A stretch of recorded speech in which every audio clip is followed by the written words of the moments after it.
युधिष्ठिर का जन्म राजा पांडु और महारानी कुंती के सबसे बड़े पुत्र के रूप में हुआ था। उनके जन्म के समय ऋषि मुनियों ने भविष्यवाणी की थी कि वह धर्म के मार्ग का पालन करेंगे और न्यायप्रिय राजा बनेंगे। युधिष्ठिर का पालन पोषण ऋषि मुनियों और विदुर जैसे गुणी जनों के सानिध्य में हुआ, जिन्होंने उन्हें धर्म और सत्य के मार्ग पर चलना सिखाया। युधिष्ठिर धर्म के प्रति बहुत समर्पित थे। उन्होंने हमेशा सही और गलत के बीच भेद करना सीखा और किसी भी परिस्थिति में सत्य बोलने का व्रत लिया। यही कारण था कि वे धर्मराज के नाम से प्रसिद्ध हुए। उनके धैर्य और समझदारी ने उन्हें भाइयों और गुरुजनों के बीच आदरणीय बना दिया। जब दुर्योधन ने पांडवों को हस्तिनापुर बुलाकर जुए में खेलने का प्रस्ताव दिया, तो युधिष्ठिर ने इसे अस्वीकार नहीं किया, क्योंकि वे धर्म के अनुसार अपनी सभा का सम्मान करना चाहते थे।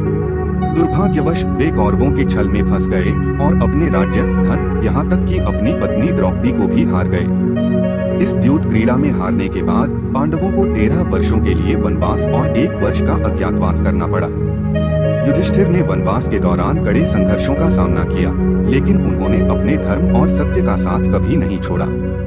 वह हमेशा अपने भाइयों और पत्नी को धैर्य और साहस देने का प्रयास करते रहे। कुरुक्षेत्र युद्ध में युधिष्ठिर ने धर्म के अनुसार युद्ध किया।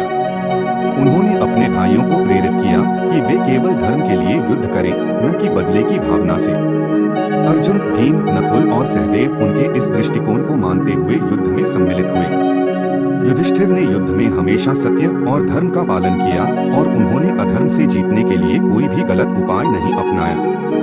युद्ध समाप्त होने के बाद युधिष्ठिर ने राज्याभिषेक के समय अपार दुख महसूस किया, क्योंकि उन्होंने अपने अनेक प्रियजनों को खो दिया था। उनका मन शांति की खोज में व्यथित था, लेकिन उन्होंने राज्य की जिम्मेदारियां संभाली और धर्म का पालन करते हुए राज्य का संचालन किया।